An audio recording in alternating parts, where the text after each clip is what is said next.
आहे लाड़काणो टाइम ऐं मां आहियां अवां जो मेज़बान मुनवर हिंद। असां सॼी सिंध खे सॼे पाकिस्तान खे पंहिंजी धरती था सम्झूं। सिंध में तारीख़ी हैसियत रखंदड़ शहर लाड़काणो जा बुनियादी मसइला कॾहिं हल थींदा?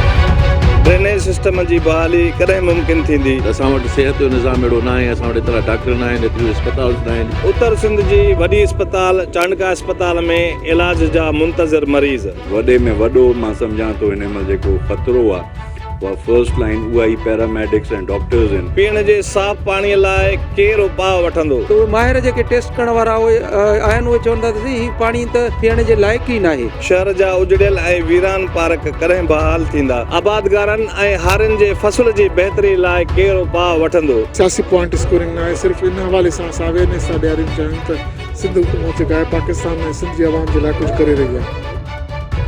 पुलिस जो आवाम सां रवैयो कॾहिं बहितर थींदो? ऑलमोस्ट हमारा 99% तक क्राइम कंट्रोल है। आवाम जे मसइलनि जो केरु भरजलू थींदो? सिंध जे कुंड कुड़च में पहुची करे सिंध जो केस विढ़ियो अथनि। हिननि सभिनी मसइलनि जे हल लाइ असीं वठंदासीं अवां जो आवाज़ ऐं पहुचाईंदासीं आला ऐवाननि ताईं प्रोग्राम लाड़काणो टाइम में सिर्फ़ु ऐं सिर्फ़ु धरती TV।